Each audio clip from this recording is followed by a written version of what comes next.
Hola a todos, bienvenidos a Punto de Quiebre, podcast donde hablamos de temas reales, de esos que vivimos todos los días como estudiantes, pero que casi nunca nos detenemos a analizar. Me acompañan mis compañeras Valeria Rosas, Mía Pérez, Gabriela Navarrete, Jimena Valle y Beida López. Hoy vamos a tocar un tema muy importante, el bienestar emocional, el autocuidado, las adicciones y cómo todo esto se conecta con nuestra vida universitaria. Sí, porque muchas veces pensamos que la universidad solo se trata de estudiar, hacer tareas y pasar exámenes, pero en realidad también implica aprender a cuidar nuestra salud mental y emocional. Y siendo honestos, no siempre lo hacemos bien. A veces normalizamos el estrés extremo, el cansancio o incluso conductas que pueden volverse riesgosas. Además, hay temas que están muy presentes hoy en día, como el consumo de sustancias que muchas veces empiezan como algo casual, pero pueden escalar. Por eso, este episodio no es para juzgar, sino para informar, reflexionar y entender cómo podemos tomar mejores decisiones. Así que acompáñenos porque vamos a hablar claro, sin rodeos, pero también con empatía. Para empezar, ¿qué es realmente el bienestar emocional? Porque es un término que escuchamos mucho, pero no siempre lo entendemos. Yo lo explicaría como la capacidad de sentirnos estables con nosotros mismos, de entender lo que sentimos y de poder manejar nuestras emociones sin que nos rebasen. Y aquí entra algo muy importante. No se trata de estar feliz todo el tiempo, eso es imposible. El bienestar emocional también implica saber manejar emociones como tristeza, enojo o frustración. Exacto. Por ejemplo, en la universidad es muy común sentir estrés, pero no es lo mismo estrés que ansiedad. Sí, el estrés normalmente está relacionado con algo específico, como un examen o una entrega. Es temporal. Mientras que la ansiedad puede ser más constante, incluso sin una causa clara, y puede afectar mucho más nuestra vida diaria. Y hablando de la universidad, ¿qué factores creen que afectan nuestro bienestar emocional? Definitivamente la carga académica. A veces tenemos tantas tareas que no sabemos ni por dónde empezar. También el tema económico. Muchos estudiantes trabajan y estudian al mismo tiempo, y eso genera mucha presión. Y no olvidemos las relaciones personales. Amigos, pareja, familia, todo influye. Incluso compararnos con otros en redes sociales o en la misma escuela puede afectar cómo nos sentimos. Pero ahora viene la parte más importante. ¿Qué podemos hacer realmente para mejorarlo? Porque suena muy bonito en teoría, pero en la práctica no siempre es tan fácil. Sí, totalmente. Creo que lo primero es aceptar que no siempre vamos a estar bien, y eso está bien. A veces queremos estar felices todo el tiempo y cuando no lo estamos, sentimos que algo está mal con nosotros. Exacto, como que nos exigimos demasiado emocionalmente. Y algo que a mí me ha servido mucho es identificar lo que siento, ponerle nombre. Porque a veces dices, me siento mal, pero en realidad puede ser frustración, cansancio, enojo. Eso es súper importante, porque cuando sabes qué sientes, puedes actuar mejor. Por ejemplo, si estás estresado, quizá necesitas organizarte, pero si estás triste, tal vez necesitas hablar con alguien. Y ahí entra algo clave, no guardarse todo. Muchos estudiantes se lo quedan para sí mismos, como si fuera una debilidad decir, no estoy bien, cuando en realidad es lo más normal del mundo. Hablar con un amigo, con un familiar o incluso con alguien de confianza en la escuela puede hacer una gran diferencia. Pero también hay quienes dicen, es que no quiero preocupar a los demás, o no me van a entender. Sí pasa, pero también hay que entender que pedir apoyo no es cargarle tus problemas a alguien, es compartirlos. Y muchas veces la otra persona también ha pasado por algo similar. Además, no todo tiene que resolverse en una sola conversación. A veces solo el hecho de desahogarte ya te hace sentir más ligero. Otro punto importante es la organización del tiempo. Suena básico, pero cuando tienes todo encima, tu mente no descansa. Sí, el típico dejo todo para el final termina afectando muchísimo. Te genera estrés, ansiedad, incluso culpa. A mí me sirve dividir mis tareas. En lugar de ver todo como algo enorme, lo separo en partes pequeñas. Eso hace que no se sienta tan pesado. Y también influye mucho el descanso. Dormir bien no es un lujo, es una necesidad. Hay estudiantes que duermen 3 o 4 horas por sacar tareas, pero al final eso afecta su concentración, su humor y hasta su salud. Y no solo dormir, también desconectarte. Darse un tiempo sin pensar en la escuela, sin estar en el celular todo el tiempo. Eso es clave. A veces creemos que descansar es estar en redes sociales, pero eso también puede saturarnos más. Otra cosa importante es aprender a decir no, porque muchas veces nos sobrecargamos por no querer quedar mal con los demás. Sí, aceptamos trabajos, salidas, responsabilidades y al final terminamos agotados. Y ahí es donde entra el autocuidado emocional, ¿no? Exacto. Decir no puedo o no quiero también es cuidarte. Y algo que no podemos dejar fuera, buscar ayuda profesional. Ir con un psicólogo todavía tiene mucho estigma, pero debería ser algo normal. Sí, así como vas al médico cuando te duele algo físico, también puedes ir cuando algo no está bien emocionalmente, y no tienes que estar muy mal para ir, puedes ir simplemente para entenderte mejor. Me gusta eso, porque cambia la idea de que solo vas cuando ya no puedes más. Exacto. Es prevención también. Bueno, y por último, algo que parece sencillo, pero no lo es. Ser más amables con nosotros mismos. Sí, dejamos pasar errores de otros, pero con nosotros mismos somos súper duros. Nos criticamos, nos exigimos, nos comparamos. Cuando en realidad todos estamos aprendiendo, todos cometemos errores. Entonces, si pudiéramos resumir todo esto, hablar, organizarse, descansar, pedir ayuda cuando sea necesario, aprender a decir no y tratarte con más empatía. Suena simple, pero llevarlo a la práctica puede cambiar mucho nuestra vida universitaria, porque al final no solo se trata de sobrevivir a la universidad, sino de vivirla de una forma más sana. Hay algo que está totalmente conectado y que muchas veces dejamos en segundo plano, el autocuidado. Y aquí va una pregunta directa. ¿Realmente nos estamos cuidando como estudiantes? Si somos honestos, muchas veces no. Normalizamos dormir poco, comer mal, vivir estresados como si fuera parte de ser universitario. Sí, como si sufrir fuera sinónimo de esfuerzo o de éxito, y no debería ser así. Y también hay que quitar una idea equivocada. Autocuidado no es solo consentirse o hacer cosas bonitas de vez en cuando. Es algo constante y requiere responsabilidad. Exacto. Es un conjunto de hábitos que nos ayudan a mantenernos bien física, mental y emocionalmente, y eso impacta directamente en nuestro desempeño académico. Algo importante es que el autocuidado no es una sola cosa, tiene varias dimensiones. Son 6 principalmente: autocuidado físico, emocional, mental o cognitivo, social, espiritual y académico. El autocuidado físico es como la base, incluye dormir bien, alimentarse adecuadamente y hacer ejercicio. Pero aquí muchos fallamos. Por ejemplo, dormir solo 4 horas antes de un examen creemos que ayuda, pero en realidad perjudica la memoria y la concentración. También pasa con la comida.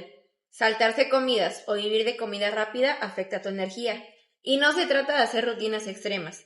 Con pequeñas acciones como caminar, hidratarte o descansar bien, ya estás avanzando. Ahora, el autocuidado emocional, que conecta con lo que hablamos antes. Aquí entra el reconocer lo que sentimos, permitirnos sentir y no reprimir emociones. También saber cuándo necesitamos un descanso emocional. A veces estamos saturados y seguimos como si nada. Y claro, buscar apoyo cuando lo necesitamos. ¿Qué hay del autocuidado mental o cognitivo? Este tiene que ver con cómo usamos nuestra mente. Por ejemplo, evitar la sobrecarga de información o el estrés constante. También estimular la mente de forma positiva, como leer, aprender algo nuevo o incluso tomar pausas para no saturarnos. Y algo muy importante, cuidar nuestros pensamientos. A veces somos muy negativos con nosotros mismos, como cuando pensamos no soy capaz o no voy a poder. Eso también afecta nuestro rendimiento. Pasemos al autocuidado social. Tiene que ver con nuestras relaciones, rodearnos de personas que nos apoyen y nos hagan sentir bien. Y también alejarnos de relaciones que nos desgastan o nos generan estrés. A veces por costumbre seguimos en ambientes que no nos hacen bien. Y también implica saber poner límites, no siempre estar disponible para todos. Este punto a veces se entiende mal. El autocuidado espiritual no necesariamente tiene que ver con religión. Es más sobre encontrar sentido, paz interior o conexión contigo mismo. Puede ser a través de la meditación, la reflexión, escribir o incluso estar en contacto con la naturaleza. Es ese espacio donde te desconectas del ruido externo y te conectas contigo. Y uno muy importante para nosotros, el autocuidado académico. Este se relaciona con cómo gestionamos nuestras responsabilidades escolares. Por ejemplo, organizar tiempos, no dejar todo al último, estudiar de forma constante. También ser realistas con nuestras capacidades, no saturarnos de materias o actividades si no podemos con todo, y entender que pedir ayuda académica también es autocuidado. Entonces, podríamos decir que el autocuidado no es algo extra, es parte fundamental de ser estudiante. Claro, porque no puedes rendir bien si no estás bien contigo mismo, y tampoco puedes ayudar a otros si tú estás descuidado. Al final, el autocuidado es una forma de responsabilidad personal y también de respeto hacia uno mismo. Exacto, porque cuidarte no es egoísta, es necesario. Ahora entremos a un tema que es muy importante pero también muy delicado, las adicciones. Y creo que lo primero que debemos entender es que nadie empieza queriendo ser adicto. Entonces, ¿cómo es que realmente comienzan? En México, el consumo de sustancias ha ido aumentando, especialmente en jóvenes. Y algo importante es que ya no es un tema lejano. Cada vez está más presente en entornos cotidianos, como escuelas o reuniones sociales. Sí, antes tal vez se veía como algo más extremo, pero ahora está más normalizado. Por ejemplo, el consumo de alcohol o vapeadores ya se ve como algo común. Y eso hace que muchas veces no se perciba el riesgo. Como todos lo hacen, se siente como algo inofensivo. Exacto. Se pierde la percepción del peligro y eso es lo que puede facilitar que alguien empiece sin pensar en las consecuencias. Entonces, ¿cuáles son las razones más comunes por las que alguien inicia? Una muy frecuente es la curiosidad, el querer saber qué se siente. También está la presión social, el típico momento en el que alguien dice, ándale, no pasa nada, o todos lo están haciendo. Y eso pesa mucho, sobre todo cuando quieres encajar en un grupo. Otra razón importante es el escape emocional. Hay personas que consumen para olvidar problemas, estrés o tristeza, como una forma de desconectarse de lo que sienten, aunque sea momentáneamente. El problema es que eso no resuelve nada, solo lo pospone y a veces lo empeora. Algo que debemos entender es que no todas las adicciones son iguales. Claro, existen las adicciones a sustancias como alcohol, tabaco o drogas. Pero también están las adicciones conductuales, como el uso excesivo de redes sociales, videojuegos o incluso el juego, y estas últimas a veces no se toman tan en serio, pero también afectan mucho a la vida diaria. Por ejemplo, cuando alguien no puede dejar el celular o descuida sus responsabilidades por estar conectado todo el día. Ahora, algo clave, la adicción no ocurre de un día para otro, hay niveles. El primero es el uso. Es cuando alguien consume de forma ocasional. Después viene el abuso, donde ya hay un consumo más frecuente o en situaciones inapropiadas.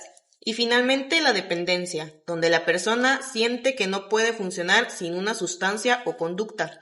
Y aquí ya hay más de una pérdida de control. Aunque la persona sepa que le está haciendo daño, lo preocupante es que muchas veces no se nota cuando se pasa de un nivel a otro. Entonces, ¿cómo podemos identificar si alguien está entrando en una adicción? Un cambio en el comportamiento es una clara señal. Por ejemplo, volverse más aislado. También el bajo rendimiento académico, bajan las calificaciones o dejan de cumplir con responsabilidades.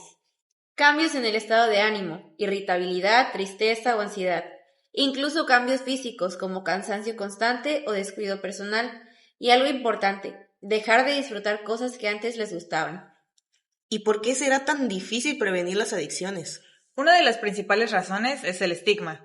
Muchas personas que consumen sustancias o tienen una adicción son juzgadas muy rápido. Sí, se les etiqueta como irresponsables o problemáticos, sin entender qué hay detrás de esa situación. Y eso provoca que la persona no quiera pedir ayuda, porque siente que va a ser criticada o rechazada. En lugar de ver la adicción como un problema de salud, se le ve como una falla personal. Y eso cambia completamente la forma en que se aborda el problema. Además, la discriminación no solo viene de la sociedad en general, también puede venir de la familia, la escuela o de amigos. Imagínate estar pasando por algo difícil y sentir que nadie te va a entender. Obviamente no vas a hablar, y ese silencio hace que el problema crezca. Otro factor importante es la violencia. ¿Cómo influye esto? Muchísimo. Las personas que viven en entornos violentos o con conflictos constantes tienen más probabilidad de recurrir a sustancias como una forma de escape. Exacto, cuando el entorno no es seguro o estable, es más difícil desarrollar hábitos saludables. Y no solo hablamos de violencia física, también puede ser emocional o psicológica. Por ejemplo, crecer en un ambiente donde hay gritos, presión o falta de apoyo también afecta. Entonces el contexto en el que vive esa persona influye directamente en sus decisiones. Totalmente. No todos parten desde las mismas condiciones. Ahora, hablemos de algo que todos vivimos, las influencias sociales. El grupo de amigos influye muchísimo. Queramos o no, buscamos pertenecer. Y si en ese grupo se normaliza el consumo, es más probable que alguien también lo haga. Además, muchas veces se presenta como algo divertido o sin consecuencias. También influyen las redes sociales. A veces se romantiza el consumo o se muestra como algo atractivo. Sí, como si fuera parte del estilo de vida. Y eso puede generar una percepción equivocada de la realidad. Entonces, ¿qué otros obstáculos existen para prevenir las adicciones? La falta de información clara. Muchas personas no conocen realmente los riesgos o tienen información incompleta o incorrecta. También la falta de acceso a apoyo psicológico o programas de prevención. Y algo importante, la negación. Hay personas que no creen que tengan un problema. Eso es clave, porque si no reconoces el problema, no puedes buscar ayuda. Después de hablar de las barreras para prevenir las adicciones, como el estigma, la violencia y las influencias sociales, es importante entender algo más. ¿A qué nos enfrentamos exactamente? Es decir, ¿qué tipo de sustancias están presentes hoy en día y por qué representan tanto riesgo? Sí, porque muchas veces escuchamos nombres como fentanilo o metanfetaminas, pero no sabemos realmente qué son ni qué hacen. Primero lo básico. ¿Qué son las sustancias psicoactivas? Son sustancias que afectan el sistema nervioso central, es decir, cambian la forma en que pensamos, sentimos o actuamos. Pueden alterar el estado de ánimo, la percepción, la conciencia o el comportamiento. Y algo importante es que no todas son iguales, se clasifican según sus efectos en el cuerpo. Entonces, ¿cómo se clasifican? Principalmente en 3 grupos: depresoras, estimulantes y alucinógenas. Las depresoras disminuyen la actividad del sistema nervioso, como el alcohol.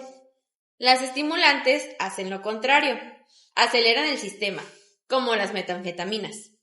Y las alucinógenas alteran la percepción de la realidad, pero vamos a enfocarnos en 2 muy peligrosas, el fentanilo y las metanfetaminas. Empecemos con el fentanilo. ¿Qué es exactamente? Es un opioide sintético diseñado originalmente para uso médico, pero es extremadamente potente. Para darnos una idea, es mucho más fuerte que la morfina y en cantidades muy pequeñas puede ser mortal. Ese es el gran riesgo. Una persona puede consumirlo sin saberlo o en una dosis mínima y tener consecuencias graves. Además, actúa directamente sobre el sistema respiratorio, lo que puede provocar que la persona deje de respirar, o sea, que no es solo otra droga, es algo mucho más peligroso. Sí, y muchas veces está mezclado con otras sustancias, lo que lo hace aún más riesgoso. Ahora, las metanfetaminas, ¿qué pasa con ellas? Son estimulantes muy potentes que afectan directamente el cerebro. Generan una sensación intensa de energía, euforia o confianza. Pero ese efecto es temporal y después viene un bajón muy fuerte. Además, genera una dependencia muy rápida, o sea, que el cuerpo empieza a necesitarlas en poco tiempo. ¿Y qué efectos puede causar? A corto plazo, aumento de energía, falta de sueño, nerviosismo. A largo plazo, daño cerebral, problemas de memoria, ansiedad o incluso paranoia. También pueden afectar la salud física, como el deterioro dental o pérdida de peso extrema. Entonces no solo hay efectos físicos, también emocionales y sociales. Exacto, afecta a todas las áreas de la vida. Después de hablar de sustancias como el fentanilo y las metanfetaminas, que son extremadamente peligrosas, ahora vamos a algo que puede parecer menos grave, pero que también es importante. Otras sustancias psicoactivas que muchas veces están más presentes en la vida cotidiana. Sí, porque a veces pensamos que solo las drogas fuertes son peligrosas, pero hay otras que también tienen efectos importantes y riesgos. Y lo más interesante es que algunas ni siquiera se perciben como drogas o se ven como algo normal. Un término que llama mucho la atención es el de las drogas del amor. ¿A qué se refieren? Son sustancias que alteran las emociones y la percepción, haciendo que las personas se sientan más cercanas o confiadas. Se les llama así porque pueden generar una sensación artificial de conexión emocional o afecto, pero el problema es que esa sensación no es real, está provocada por la sustancia. Y además, la persona puede perder el control de sus decisiones o su conciencia del entorno. Eso las hace especialmente peligrosas, ¿no? Sí, porque pueden ser utilizadas en contextos de riesgo, como abuso o manipulación. Más allá de este tipo, ¿qué otras sustancias existen y cómo se diferencian? Como vimos antes, las sustancias pueden ser depresoras, estimulantes o alucinógenas. Pero aquí lo importante es entender que cada una tiene sus efectos distintos en el cuerpo y la mente. Por ejemplo, algunas relajan, otras activan y otras alteran la percepción. Y dependiendo de la persona, el contexto y la cantidad, los efectos pueden cambiar. O sea que no hay una reacción igual para todos. Exacto, y eso aumenta el riesgo porque no siempre sabes cómo te va a afectar. Ahora pasamos a algo aún más cercano, las sustancias más comunes, esas que están presentes en reuniones, fiestas o incluso en el día a día, y que muchas veces están completamente normalizadas, lo que hace que no siempre se vean como un riesgo. El mejor ejemplo es el alcohol. Es una de las sustancias más aceptadas socialmente. Está en celebraciones, reuniones familiares, fiestas, prácticamente en todos lados, especialmente en estudiantes donde estas habilidades son fundamentales. También puede generar ansiedad en algunas personas o incluso dependencia. ¿Y qué hay del tabaco y los vapeadores? Muchos jóvenes creen que vapear es menos dañino, pero sigue afectando del mismo modo. Además, contiene sustancias que pueden generar adicción, como la nicotina, y el uso constante puede tener consecuencias a largo plazo en su sistema respiratorio. Otro grupo son los inhalables, como aerosoles o solventes. Estos son muy peligrosos porque afectan directamente el cerebro y pueden causar daños graves incluso desde el primer uso. También están los medicamentos como las benzodiazepinas, Que son útiles cuando se usan correctamente, pero peligrosos cuando se consumen sin supervisión médica. Pueden generar dependencias y si se combina con otras sustancias, el riesgo aumenta. Aquí algo importante es entender que muchas de estas sustancias se consumen por moda o por presión social. Sí, se ven como parte de un estilo de vida o como algo necesario para encajar. Pero la realidad es que todas tienen riesgos, aunque no siempre se hablen de ellos. Y mientras más se normalicen, más fácil es ignorar esos riesgos. Entonces la clave está en cuestionar lo que vemos y tomar decisiones informadas. No dejarse llevar solo por lo que hacen los demás y entender que lo común no siempre es lo seguro. Exacto. Informarnos nos permite cuidarnos mejor y también cuidar a quienes nos rodean. Porque al final todo esto se trata de tomar decisiones conscientes y responsables. Sí, porque no todo se trata de evitar riesgos, también se trata de fortalecer herramientas personales que nos ayuden a tomar mejores decisiones. Y una de las más importantes es la resiliencia. La resiliencia es la capacidad de enfrentar situaciones difíciles y salir adelante, aprender de ellas en lugar de quedarnos estancados. Porque todos vamos a pasar por un momento complicado, pero lo importante es cómo reaccionamos ante ello. Entonces, no se trata de evitar los problemas, sino de saber manejarlos. Exacto. Y aquí también entran las habilidades para la vida. Como la comunicación, por ejemplo, saber expresar lo que sentimos de forma clara y respetuosa. O la toma de decisiones, analizar las opciones antes de actuar y pensar en las consecuencias. También el pensamiento crítico, que nos ayuda a cuestionar lo que vemos o escuchamos en lugar de aceptarlo sin más. Eso es muy importante, sobre todo con todo lo que circula en redes sociales. Otra habilidad clave es el autoconocimiento, saber quiénes somos, qué sentimos, qué queremos, porque cuando te conoces es más fácil identificar tus límites y también reconocer cuando algo no te hace bien. Además, la regulación emocional es fundamental. No actuar impulsivamente cuando estamos enojados, tristes o estresados. Aprender a detenernos, respirar, pensar antes de reaccionar. Entonces, todas estas habilidades funcionan como herramientas de protección. Exacto, nos ayudan a enfrentar situaciones de riesgo sin necesidad de recurrir a conductas dañinas. Y algo importante es que estas habilidades se pueden desarrollar, no es algo con lo que nacemos o no, se construyen con práctica y conciencia. Entonces, podríamos decir que cuidarnos también implica conocernos y trabajar en nosotros mismos. Otro punto igual de importante, los factores protectores comunitarios, porque no todo depende del individuo, también influye el entorno. Sí, el contexto en el que vivimos tiene un impacto muy fuerte en nuestras decisiones. Por ejemplo, si una persona vive en un entorno donde hay violencia o consumo frecuente, el riesgo aumenta. También influye la falta de apoyo en un espacio seguro, y eso puede hacer que las personas busquen alternativas que no siempre son las mejores. Entonces, ¿qué serían los factores de riesgo a nivel social? La violencia, la falta de comunicación, la presión social o la ausencia de redes de apoyo. Y también la normalización de ciertas conductas, como el consumo de sustancias, pero así como hay factores de riesgo, también hay factores protectores. Como una comunidad que promueve el respeto, la empatía y el apoyo mutuo. O espacios donde las personas se sientan escuchadas y comprendidas. Aquí entra el concepto de cultura de paz. ¿Cómo lo entienden? Es una forma de convivir basada en el respeto, la tolerancia y la resolución pacífica de conflictos. Implica evitar la violencia y promover el diálogo. También fomentar valores como la empatía y la solidaridad. Y algo importante no solo es un concepto, es algo que se construye todos los días con nuestras acciones. Entonces, la comunidad estudiantil puede ser un espacio clave para la prevención. Sí, porque pasamos mucho tiempo en ese entorno, y lo que hacemos ahí influye en nosotros y en los demás. Si promovemos un ambiente sano, es más fácil tomar decisiones positivas y también apoyar a quienes lo necesitan. Al final, esto conecta con el mensaje principal de todo el podcast. Que cuidarnos no es solo individual, es algo colectivo. Nos influimos unos a otros y podemos ser parte del problema o de la solución. Exacto, porque cuando una comunidad se cuida, todos se benefician. Después de todo lo que hemos platicado a lo largo de este episodio, creo que podemos darnos cuenta de algo muy importante. La vida universitaria no solo se trata de estudiar o cumplir con tareas, sino de aprender a cuidarnos en todos los aspectos. Sí, porque empezamos hablando del bienestar emocional y entendimos que no se trata de estar bien todo el tiempo, sino de saber reconocer lo que sentimos y aprender a manejarlo. También vimos que el autocuidado no es algo opcional, sino una base para poder rendir bien, tomar buenas decisiones y mantener un equilibrio en nuestra vida. Después hablamos de las adicciones y entendimos que no empiezan de un día para otro, sino que muchas veces surgen por curiosidad, presión social o por querer escapar de problemas emocionales. Y algo clave fue identificar que existen muchas barreras para prevenirlas, como el estigma, la discriminación o la falta de información, que hacen que las personas no busquen ayuda. También conocimos los riesgos de sustancias como el fentanilo y las metanfetaminas, que pueden tener consecuencias muy graves en muy poco tiempo.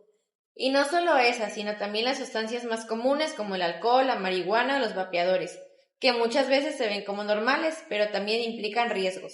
Algo que se repite en todo esto es la importancia de la información. Mientras más entendemos, mejores decisiones podemos tomar. Y eso nos lleva a la última parte, la prevención. Entender que tenemos herramientas personales como la resiliencia, el autoconocimiento y la regulación emocional. Pero también que no estamos solos, que la comunidad influye mucho en lo que hacemos.